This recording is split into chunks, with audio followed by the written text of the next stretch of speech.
Hello and welcome to Spinster's Library.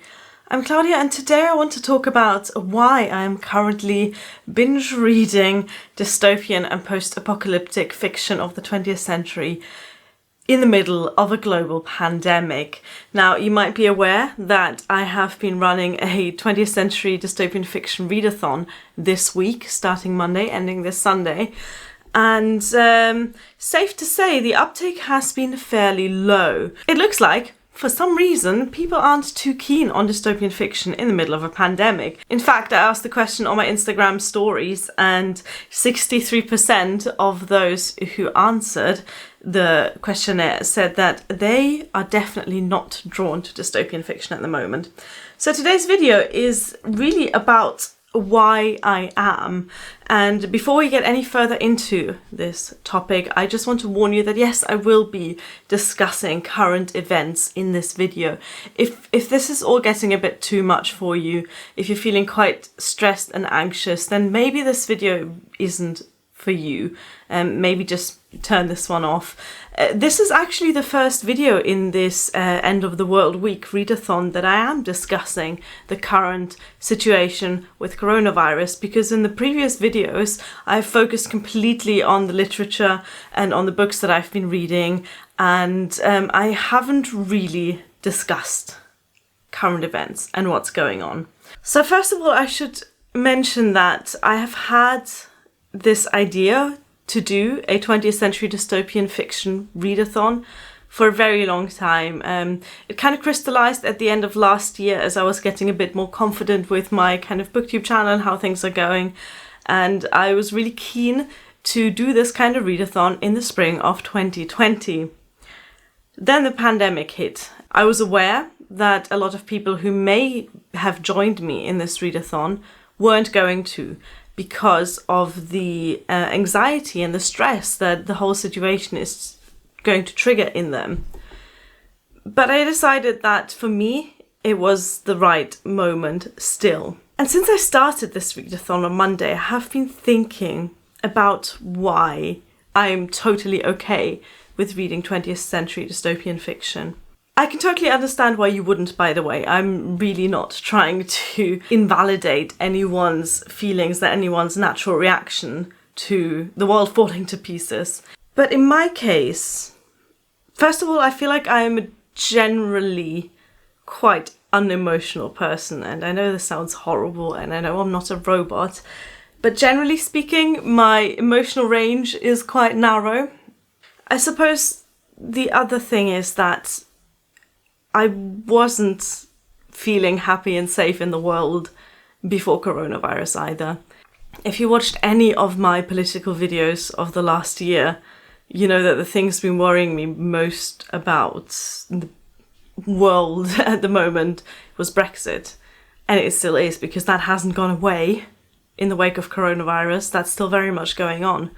So I was already in a state of alert, in a state of following the news, of informing myself, of discussing current events with people, and of having a kind of inner preparedness for shit going wrong.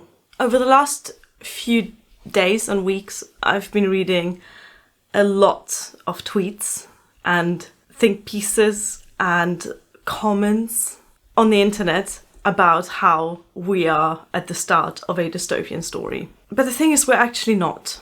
If you have read much dystopian fiction, then you'll know that dystopia doesn't come from a global pandemic. Dystopia comes from above, comes from the state. Dystopia is maybe happening in some places in the world, looking at you, Hungary. But where I'm at the moment, which is in the UK, I don't feel like I am in the middle or even at the beginning of a dystopian novel. And it actually really bothers me to read opinions that essentially say, well, I'm not allowed to leave my house now, so that's like The Handmaid's Tale, that's like 1984. Because it just isn't. There is a big difference between a virus that is spreading very fast, that is very highly contagious compared to other kind of seasonal viruses, and that has a significant death rate. that virus, it doesn't care about our politics. It doesn't care about whether you live in Germany or in North Korea or in the USA or in the United Kingdom or anywhere else in the world. And the response to the virus, while incredibly limiting, is entirely appropriate. I cannot listen to another opinion going, well, we're living in a police state because I'm not allowed to go to the park. When the truth is that you going to the park could very well endanger someone else's life. I think we need to get to a point where we all accept that saving people's lives is more important than our own personal and political freedoms. I just don't have the patience for people who complain that their personal freedoms are being curbed for a few weeks or even months, when it means thousands, hundreds of thousands of lives not being lost to this disease. So the situation as it is now is so completely different to any of the dystopian novels that I have been reading at the moment. Dystopia, especially 20th century dystopia, I know that modern dystopian novels can take a bit more of a subtle approach, but when we look at dystopia of the 20th century, it is so over the top, it is so camp, it's so exaggerated that it feels nothing like our current world. And when I say camp, I don't mean that every piece of dystopian fiction I'm reading is hilariously funny. No, of course, some of the books strike quite a serious tone, and they make you think, and they make you think about the world that you live in. But I think in the end, for me, reading about the ultra-violent world of A Clockwork Orange, or reading about the over-the-top Nazism of Swastika Night, reading about alien sea creatures rising against humanity in John Wyndham's The Kraken Wakes, is so far removed from what we are currently going through that it is a functioning piece of escapist fiction for me. And then we also get to the actual content, the plot, and the characters in dystopian fiction. And a lot of dystopian works are about resilience, are about survival, are about dealing with a world that's changing or a world that's changed beyond recognition. And even though the heroes of these stories don't always win, and no spoilers here, there is always that struggle, there's always that fight, there is always that rebellion that somehow gives me energy and gives me solace, even though I'm literally stuck at home at my desk. And that's why I am loving reading dystopian fiction these times.